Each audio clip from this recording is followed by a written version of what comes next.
नमस्कार, आप सभी का बहुत बहुत स्वागत है। मेरा नाम रुबिका लियाकत है। मास्टर स्ट्रोक आप ग्राउंड जीरो से देख रहे हैं।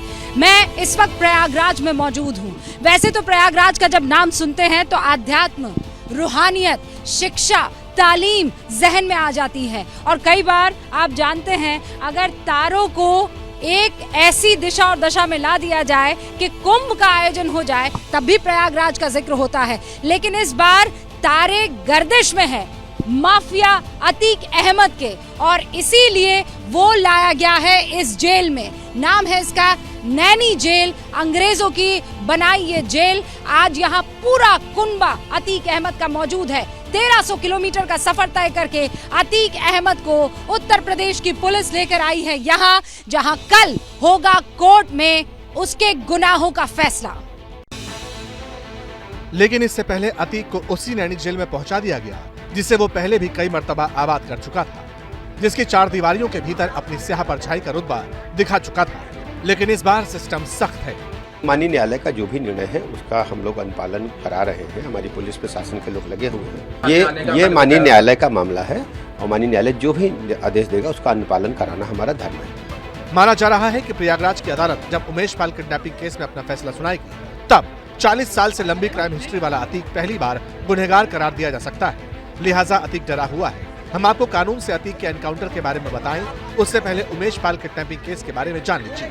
उमेश पाल 25 फरवरी 2005 को हुए बीएसपी विधायक राजू पाल की हत्या के मुख्य गवाह थे।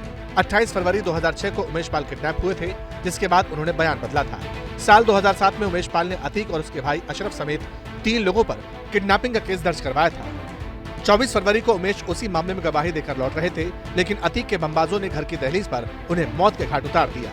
बहरहाल उमेश पाल किडनैपिंग केस में फैसला क्या होता है, ये बाद में पता चलेगा। लेकिन इतना जरूर है कि फैसले के बाद का वक्त अतीक पर भारी गुजरने वाला है। पुलिस अतीक अहमद की कस्टडी हासिल करेगी और फिर उमेश पाल मर्डर केस में पूछताछ करेगी। अतीक को पता है कि इस बार उसके खिलाफ कानून का फंदा सख्त है। लिहाजा अहमदाबाद से प्रयागराज भेजे जाने के ख्याल से ही उसके तोते उड़े हुए थे।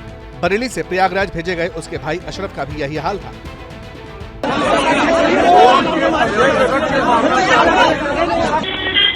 कोई खतरा तो जान का, ये देखिए आप खतरा है। किस तरीके का खतरा है? गाड़ी पलट लेगा। गैंगस्टर का डर सामने आया तो योगी सरकार का बयान भी आ गया। कहा, हम तो यही चाहते थे। स्वयं चाहता हूँ गाड़ी पलट जाए, लेकिन मेरे चाहने से थोड़ा ना गाड़ी पलट जाएगी। तो गाड़ी तो ऊपर वाला जब चाहेगा तो पलटेगी। अब पहली सरकार ऐसी आई है कि जिसमें इनको डर लग रहा है, और ये डर इसी डर के लिए सरकार बनी है। जिस डर का इस्तेमाल कर अतीक गली के गुंडों से डॉन बना, अब वही डर उसे डरा रहा है।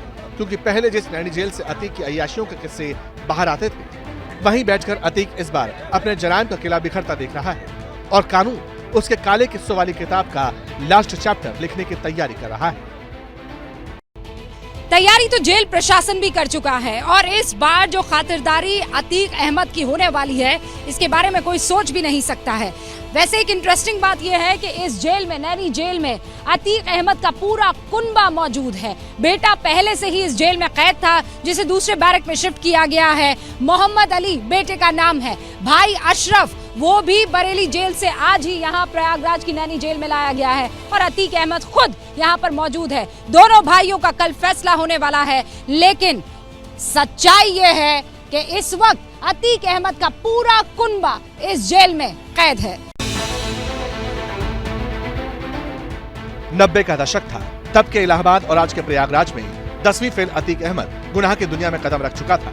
साल 1986 तक चकिया मोहल्ले का मामूली सा लड़का अतीक बाहुबली अतीक बन चुका था। जिस प्रयागराज से अतीक ने माफियागिरी का अध्याय लिखा, आज उसी प्रयागराज की नैनी सेंट्रल जेल में अतीक का कुनबा कैद है। वैसे नैनी जेल अतीक फैमिली की पुरानी रिहाइश रही है। ठीक 27 साल पहले साल 1986 में यही नैनी जेल थी। तब अतीक अपने वालिद हाजी फिरोज के साथ इसी जेल में बंद था। आज उसी जेल में अतीक का बेटा भी है और खुद अतीक अहमद भी। लेकिन अतीक और उसके बेटे अली अहमद और भाई अशरफ को अलग अलग बैरक में रखा गया है। पूरे नैनी जेल को विशेष तौर पर तैयार किया गया है और कुछ खास जो इसमें आरोपी हैं, संगीन किस्म के अपराधी हैं, उनके भी बैरक चेंज कर दिए गए हैं। उदाहरण के लिए मोहम्मद अली यानी कि अतीक अहमद का बेटा जो कि इसी जेल में बंद है, उसकी बैरक चेंज की गई। इसके साथ में अतीक के कई गुर्गे भी इस जेल में बंद हैं, उनकी भी बैरक यहाँ से चेंज की गई है। रात भर इसी में अतीक रहेगा।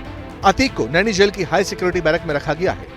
अतीक वाली बैरक की निगरानी के लिए 16 सीसीटीवी कैमरे लगाए गए हैं। बड़ी तादाद में सुरक्षाकर्मी तैनात किए गए हैं जो बॉडी वियर कैमरे से लैस होंगे। अतीक अहमद को पूरे सुरक्षा घेरे में रखा गया है क्योंकि बहुत सारे जो महत्वपूर्ण इनपुट हैं वो उससे बरामद होने अभी बाकी है। सीसीटीवी कैमरे से लेकर के जो इंटेलिजेंस पुलिस का अपना तंत्र है वो, और साथ में इस पूरे नैनी जेल परिसर में जो एक विशेष इंतज़ाम और विशेष जगह पर इंतज़ाम किया गया है वो इस तरह से किया गया है कि अतीक के एक एक पल की खबर जेल के अधिकारियों को रहेगी।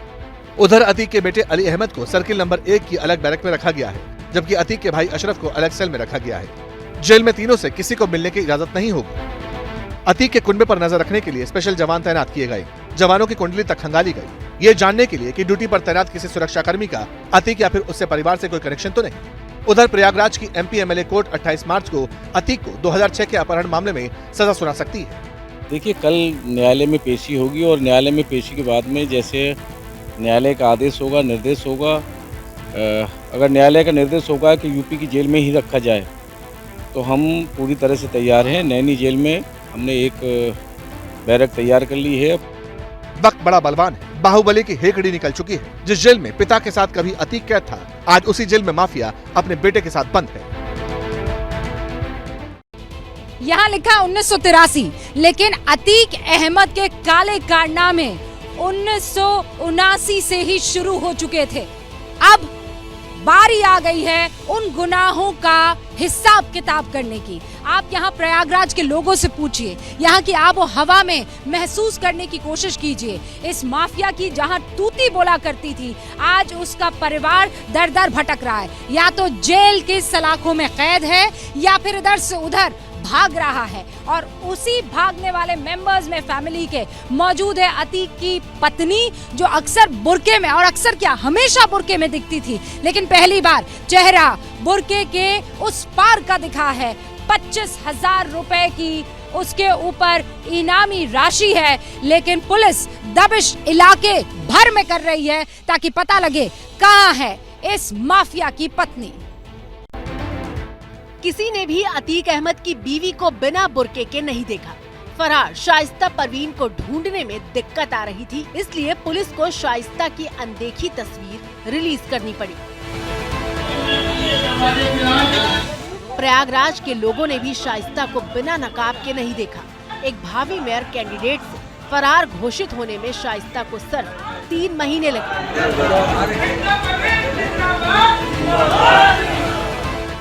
ये उमेश पाल के मर्डर से कुछ हफ्ते पहले की बात है। 2023 के पहले हफ्ते में प्रयागराज ने एक बड़ा सियासी परिवर्तन देखा। मायावती ने अतीक अहमद के खौफ और करोड़ों की अवैध संपत्ति पर पहला प्रहार किया था। उसी अतीक अहमद की बीवी ने BSP ज्वाइन कर ली। चौंकाने वाली बात ये थी कि अतीक ने ही शाइस्ता परवीन से जेल में कहा था कि जाओ BSP ज्वाइन कर लो। एक आध बार इससे पहले गए थे तो वो बहन मायावती जी के बारे में बात कर रहे थे, उनसे भी मुलाकात करेंगे हम। और अगर बहन मायावती जी और MIM पार्टी जुड़ जाती है तो इससे अच्छी बात क्या हो सकती है। BSP में जोर शोर से शाइस्ता की एंट्री हुई। प्रयागराज में मैसेज फैलने लगा कि मेयर चुनाव में शाइस्ता परवीन ही BSP की कैंडिडेट होंगी, लेकिन इसका औपचारिक ऐलान हो पाता उससे पहले 24 फरवरी को अतीक के बेटे ने शूटर्स के साथ मिलकर उमेश पाल को मार डाला।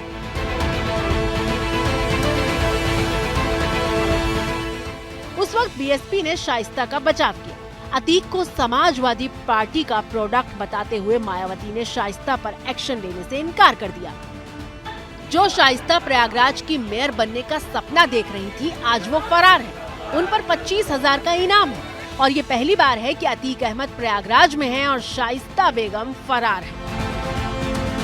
25 फरवरी तक शाइस्ता उमेश पाल के मर्डर में अपनी फैमिली की इन्वॉल्वमेंट से इनकार कर रही थी, लेकिन उसके बाद कुछ ऐसे खुलासे हुए जिससे धुंधली तस्वीर साफ होने लगी। एक वीडियो में शाइस्ता अरमान नाम के शख्स के साथ दिखी। अरमान उमेश पाल हत्याकांड में शामिल शूटर था। उसी की बाइक पर बमबाज गुड्डू मुस्लिम बैठा था। गुनाहों के छींटों से आप यकीन मानिए अतीक अहमद के परिवार के अमूमन सारे लोग दागदार हैं। वो छींटे हर एक फैमिली मेंबर पर पड़े हैं और इसी जेल में वो 3 बड़े चेहरे अतीक अहमद के परिवार के कैद है और इसी से ये बात बिल्कुल क्लियर साबित हो जाती है। योगी आदित्यनाथ का मैसेज साबित हो जाता है लाउड एंड क्लियर कि यहाँ किसी कीमत पर जंगल राज नहीं चलेगा, माफियाओं को मिट्टी में मिला दिया जाएगा। एक तरफ गुंडा राज का खात्मा हो रहा है और दूसरी तरफ उमेश पाल के परिवार की उम्मीद जाग रही है। हालांकि वो मौत की सजा से कम पर राजी होने को तैयार नहीं और मौत भी वैसी जो गुनहगारों को डराए, नजीर बन जाए। जब तक उसको फांसी की सज़ा नहीं दी जाएगी तब तक मैं नहीं मान सकती। उसको कारावास तो नहीं होनी चाहिए, उसको फांसी की सज़ा न्यायमूर्ति दे, मैं यही मांग करूंगी। बेटे का मर्डर हुआ है, वैसे अशरफ और आतिक इसका बेटा। अगर मारा जाए तो मेरी आत्मा को तसल्ली मिलेगी, इसलिए कि जीने का रास्ता हो जाए। ये उमेश के घर का लॉन है जिसमें पूरा परिवार पहले साथ बैठता था, बच्चे खेलते थे, लेकिन अतीक के गुर्गों के डर से सब कमरों में बंद रहते हैं।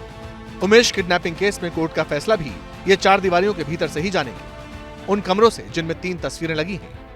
28 मार्च को अदालत का फैसला आना है। फैसले से पहले इस वक्त हम उमेश पाल के घर पर मौजूद हैं। यहाँ पर आप देख सकते हैं कि उमेश पाल की एक बड़ी सी तस्वीर लगाई गई है जिस पर फूल चढ़ाया गया है। लेकिन उमेश पाल के साथ 24 फरवरी पर जो हमला हुआ था उसमें पुलिस के 2 कांस्टेबल जो उनको सरकारी गनर के तौर पर मिले हुए थे, उनकी भी मौत हो गई थी और उन दोनों की तस्वीर भी उमेश पाल के साथ ही उनके घर पर लगाई गई है।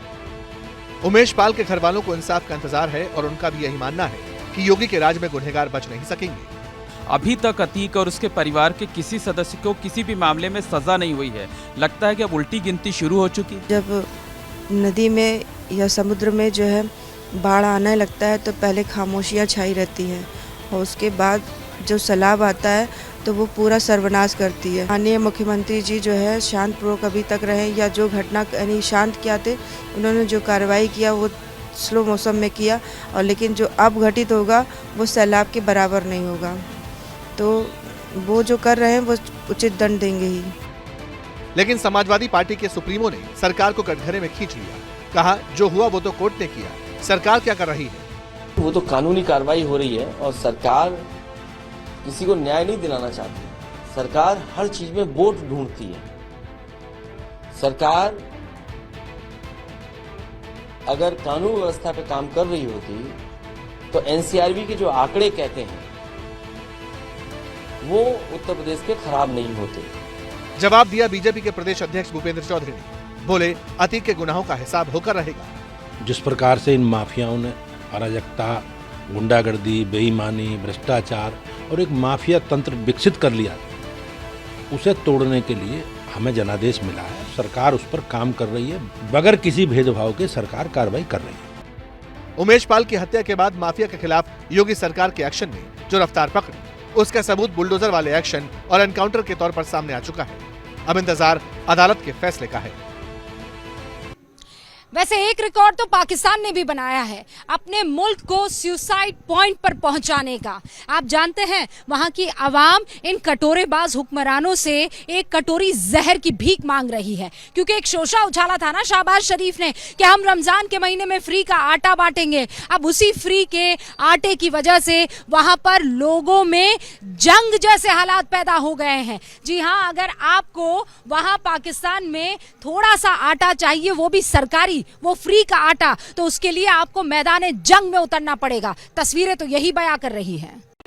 बड़ा गुमान था पाकिस्तान को अपने एटम बमों पर, बड़ा गुमान था मियां शरीफ को अपनी खोखली नीतियों पर। नीतियां बंटाधार हुई तो मुल्क सुसाइड पॉइंट पर पहुंच गया।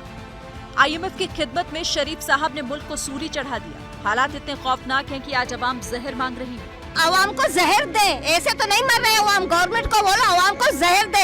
इतनी महंगाई, तनख्वाह भी तो बढ़ाए और बेरोजगारी बहुत ज्यादा। तनख्वाह में काम करने वाला, इतनी महंगाई, 25,000 रुपए तनख्वाह में काम करने वाला बेचारा करेगा क्या? कयामत अभी आ गई है। वैसे मुफ्त में जहर खिलाने की भी हैसियत पाकिस्तान की नहीं है। ऐसा इसीलिए क्योंकि रमजान पर मियां शरीफ ने अवाम पर महंगाई बम फिर फोड़ दिया है। महंगाई का ग्राफ 47% से ऊपर पहुंच चुका है। अवाम खून के आंसू रो रही है। ये मुल्क हमारा दिन ब दिन इसका हालात बढ़ता है, बुरा होता है जा रहा है, क्योंकि ये आवाम हमारी सोती जा रही है। 300 रुपए पेट्रोल, अगर आप 500 रुपए का पेट्रोल करो ये आवाम डाल दी जाएगी, क्योंकि ये आवाम सोई हुई है। इनको जगाना, इनको रोडों पे निकालना, ये हुकूमत जितना आप सोओगे यकीन करो खुदा की कसम ये आपको उतना ही रुलाएंगे। फरवरी महीने से पाकिस्तान IMF की चौखट पर कटोरा लेकर खड़ा है, लेकिन मिल कुछ नहीं रहा। ऐसे में अवाम बोल उठी है कि अब मोदी ही बचा सकते हैं। ये कैसा उन्होंने एब्रीवेशन स्टार्ट किया है कि Modi man of developing India. बिल्कुल करेक्ट है, man of developing India Modi, MODI Modi. Leader वही है जो अपनी आवाम को, अपनी कौम को शौर देता है और उस शौर की वजह से वो काम हमेशा तरक्की करता है। Man of developing India like पूरी दुनिया को नजर आ रहा है। इंडिया डेवलपमेंट कर रहा है, चाइना को नजर आ रहा है, यूनाइटेड स्टेट को नजर आ रहा है, रशिया को नजर आ रहा है, इवन उनके अपने मुल्क में जो अंदर लोग रहते हैं उनको नजर आ रही है डेवलपमेंट कर रहा है। मोदी मैन ऑफ डेवलपिंग है, ये पाकिस्तानी अवाम अच्छे से जानती है। नहीं जानते तो वो पाकिस्तान के नकारे हुक्मरान है। गरीबों का आटा किस भाव में बचा दिया। हमारी ये गुजारिश है हर इदारे से कि इस गरीबों लोगों का ये आटा तो न छीने, ये 2 टाइम 2 वक्त की रोटी ये लोग खा सकें। ये गरीबों को मारना चाहते हैं। जब कहते हैं अस्पताल में जाते हो अटैक हो जाती है, ये किस वजह से होती है? महंगाई की वजह से हो जाती है। इतना जुल्म किसी मुल्क में नहीं हो रहा है। कहते हैं कि मुल्क दिवालिया हो गया, और अब क्या करते रहे? कोठियां बढ़ाते हैं, बंगले, गाड़ियां। ये तो हमें नहीं चाहिए, हमें तो 2 वक्त की रोटी चाहिए। वैसे 2 वक्त की रोटी का शिगुफा मियां शरीफ ने छोड़ा भी। रमजान पर मुफ्त आटा देने का ऐलान किया, लेकिन आटा नहीं, अवाम को मौत दी। आटे के चक्कर में 6 लोग मुफ्त में मारे गए। जो बच गए उनके हाथ मायूसी लगी।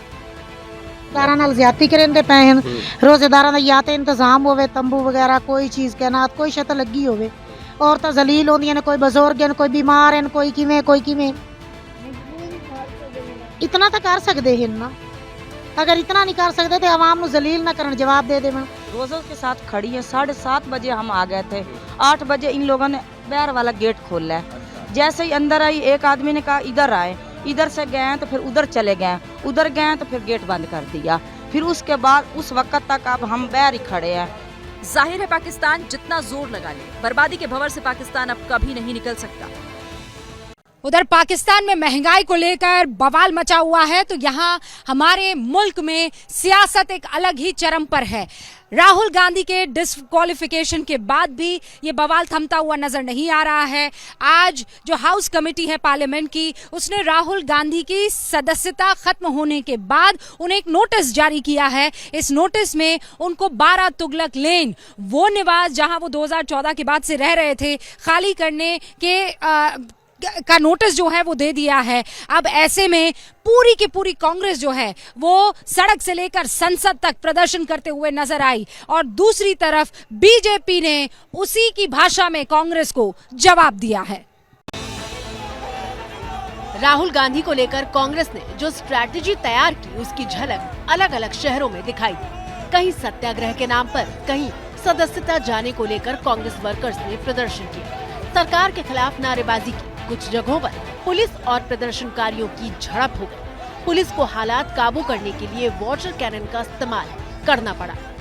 वैसे तो बीजेपी ने ओबीसी के अपमान पर कांग्रेस को घेरने का प्लान बनाया, लेकिन इससे पहले मोदी सरकार के मंत्रियों ने कांग्रेस और राहुल गांधी पर तीखे हमले किए। The other day you said I am not apologize because I am not Savarkar. You know the contribution of people like Savarkar ji, and you're getting, as I said, getting an ass to run a horse's race. Rahul Gandhi को देश से माफी मांगनी चाहिए। राहुल गांधी को सावरकर को समझने में कई जन्म लगेंगे। सावरकर के जेल के उस कोठरी में 1 हफ्ता 1 दिन जीवन बिता दें, राहुल तब समझेंगे सावरकर ने देश के लिए क्या कुर्बानी दी। उनके पास सिर्फ काला जादू ही एक रह गया, लेकिन ये नहीं समझते कि जनता का विश्वास वो पूरी तरीके से खो चुके हैं और आप कुछ भी कर लें, अब जनता उनके ऊपर विश्वास नहीं करेगी। पीयूष गोयल की बातों में तल्खी इसलिए भी है क्योंकि वो राज्यसभा में सदन के नेता हैं और सदन की कार्यवाही पिछले कई दिनों से हंगामे की भेंट चढ़ रही है। सोमवार को भी दोनों सदनों में कोई काम नहीं हुआ। राहुल गांधी के मुद्दे के साथ अडानी वाले मामले पर सरकार से सवाल हुए। जेपीसी की मांग दोहराई गई। हंगामा इतना बढ़ा कि दोनों सदनों को स्थगित करना पड़ा। जो अडानी आज इतना बड़ा आदमी बन गया है, उसके बारे में सरकार क्यों चुप है कि इलीगल तरीके से अपने पैसे कमाए हैं, तो उसके बारे में हम जेपीसी चाहते हैं। इन बयानों का मतलब यही है कि सत्ता और विपक्ष दोनों के बीच आगे भी डेडलॉक बना रहेगा। जहां तक प्रदर्शन का सवाल है तो कांग्रेस अपने आंदोलन के दायरे को और आगे बढ़ा सकती है। और ऐसा करने की वजह भी है क्योंकि पहली बार कांग्रेस को फुल फ्लेज्ड तरीके से विपक्ष का साथ मिल रहा है और इसका ट्रेलर जो है आज संसद भवन के परिसर में बकायदा देखने को मिल भी गया है। अब सवाल ये उठ खड़ा होता है कि क्या 2024 के लोकसभा चुनाव में ये जो एकता है वो इतनी ही मजबूती के साथ मोदी के खिलाफ खड़ी नजर आएगी।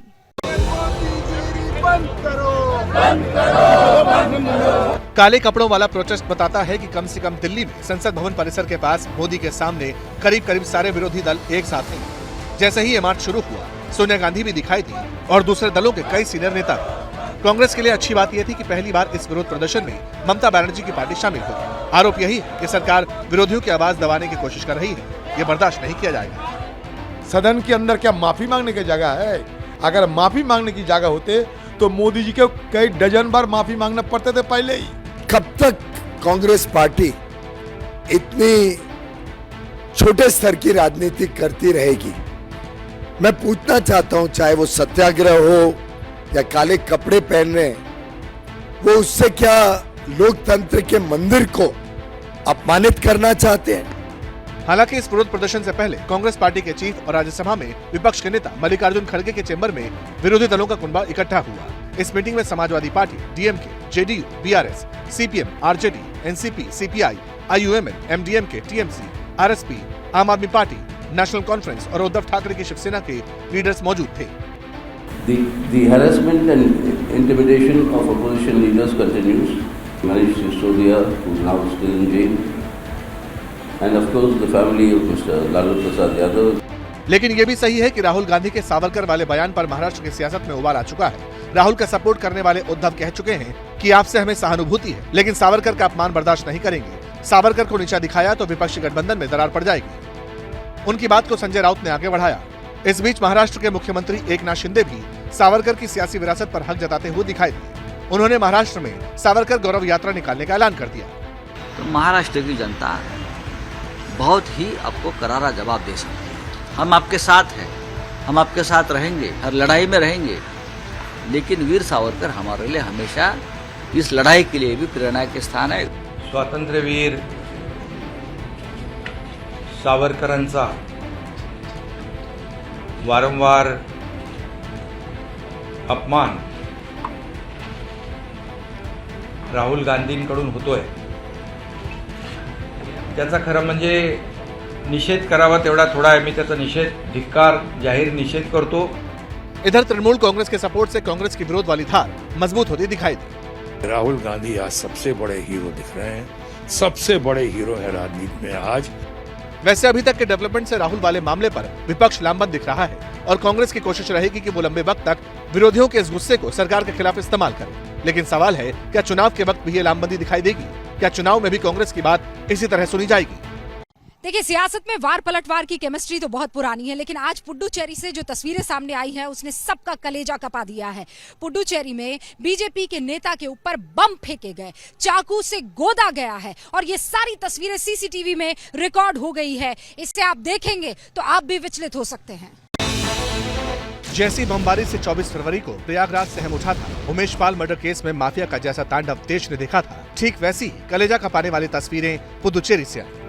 तारीख 26 मार्च दिन रविवार का था। पुदुचेरी में बीजेपी के लीडर सेंथिल कुमार विलियानूर में बेकरी पर खड़े थे। सेंथिल हर खतरे से अनजान फोन पर बात कर रहे थे। उधर मौत दबे पांव आगे बढ़ रही थी। अचानक एक बाइक आकर रुकी। हमलावरों के इरादे साफ थे, टारगेट सामने था। हमलावर बाइक से उतरा, सेंथिल कुमार पर एक के बाद एक देसी बम फेंके गए। देसी बमों की बौछार से सेंथिल कुमार लड़खड़ाए तो उन पर चाकू से हमला किया गया। हमलावर सेंथिल को तब तक चाकुओं से गोदते रहे जब तक उनकी मौत नहीं हो गई। बीजेपी लीडर की हत्या का पूरा वीडियो सीसीटीवी कैमरे में कैद हो गया। सेंथिल कुमार कनुआ पेट्टई के रहने वाले थे और राज्य के गृह मंत्री ए नमस्सिवम के रिश्तेदार थे। बीजेपी लीडर के मर्डर के 24 घंटे के अंदर 7 आरोपियों ने त्रिची की एक अदालत में सरेंडर भी कर दिया। पूछताछ में नामी बदमाश नित्यानंद ने कबूला कि सेंथिल से पुरानी रंजिश थी, इसके चलते उनकी हत्या की गई।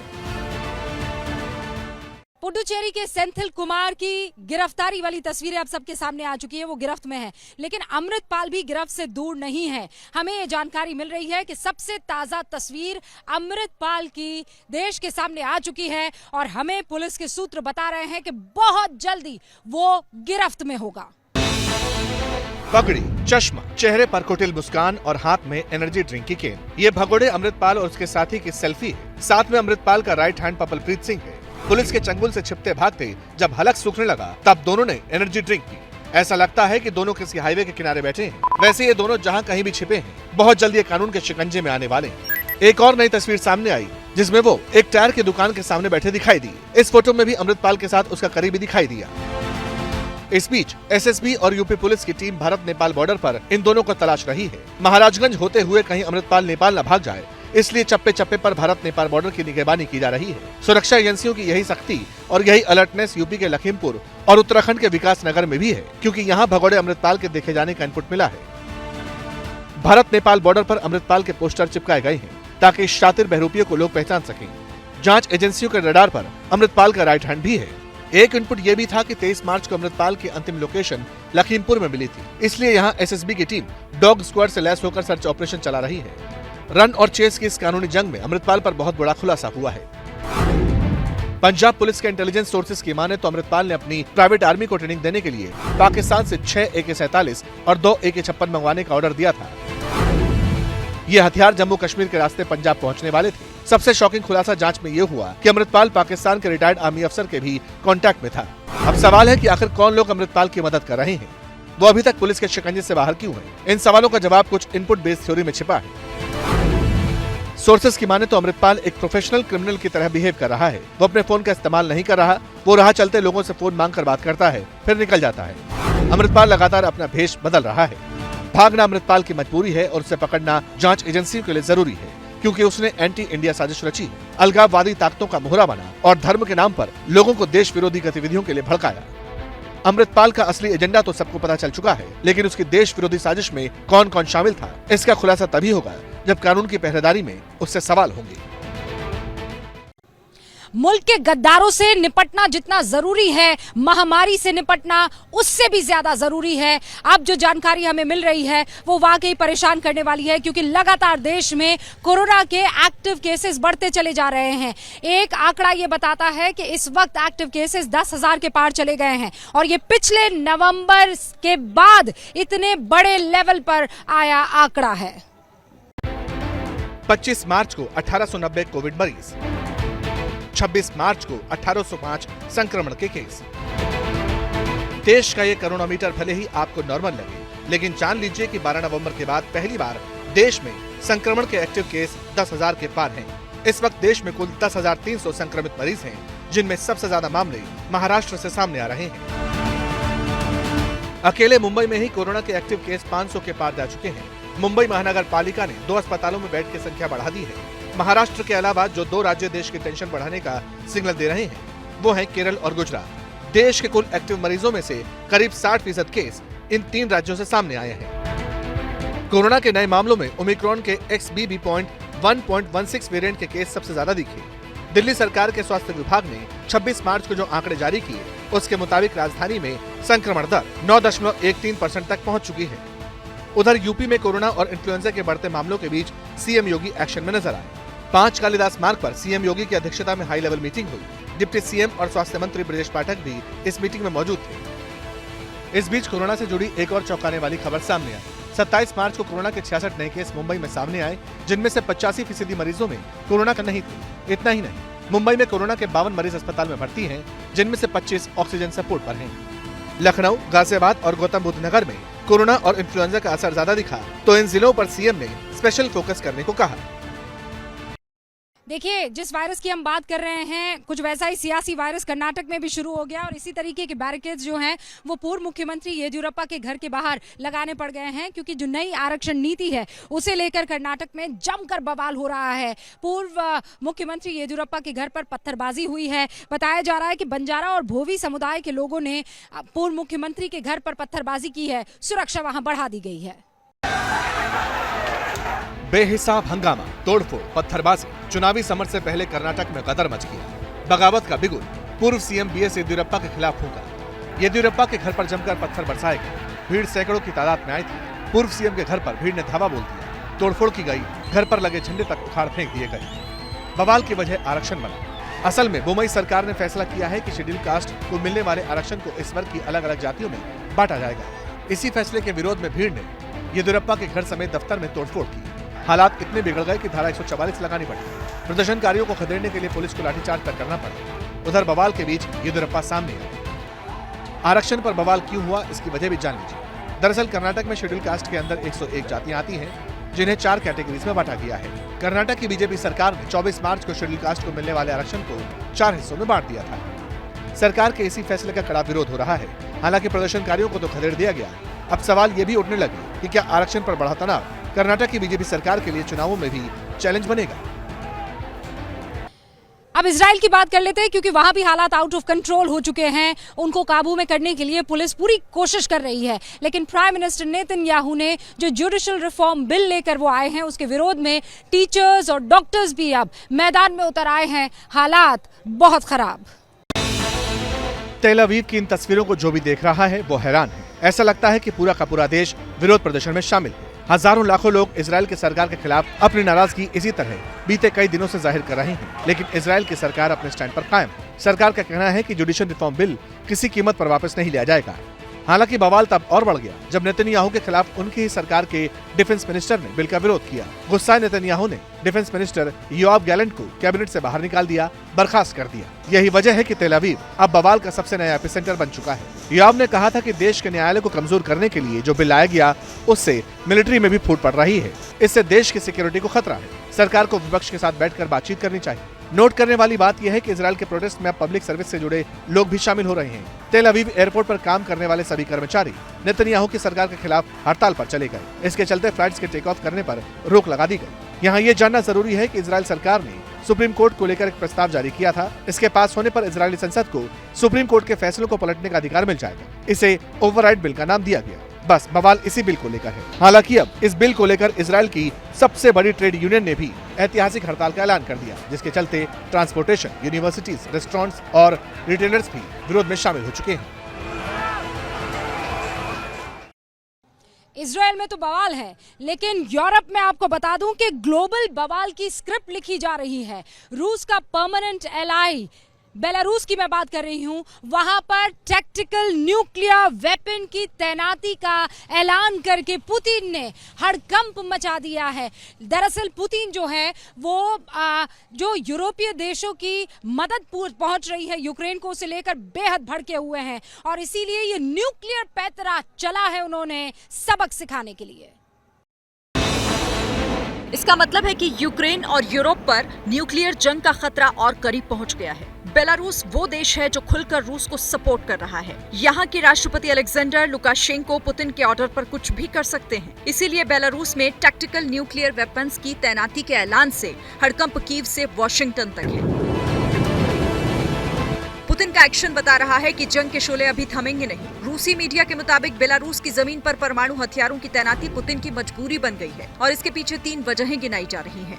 पहली और सबसे बड़ी वजह है ब्रिटेन, क्योंकि कुछ दिन पहले ही ब्रिटेन की ओर से यूक्रेनी सैनिकों को यूरेनियम से लैस टैंक भेदने वाले गोले दिए गए थे, जिसके बाद से ही पुतिन का पारा हाई है।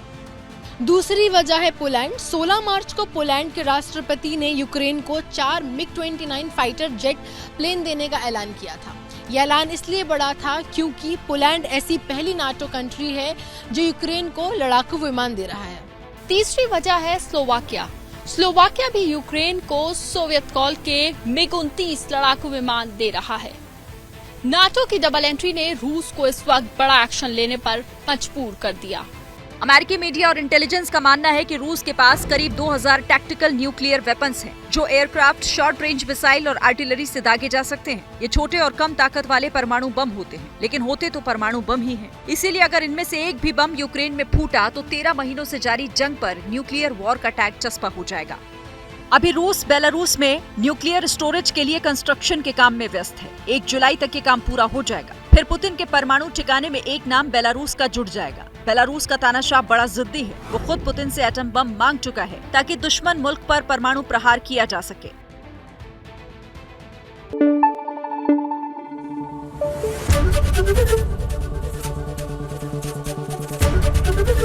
एबीपी न्यूज आपको रखे आगे।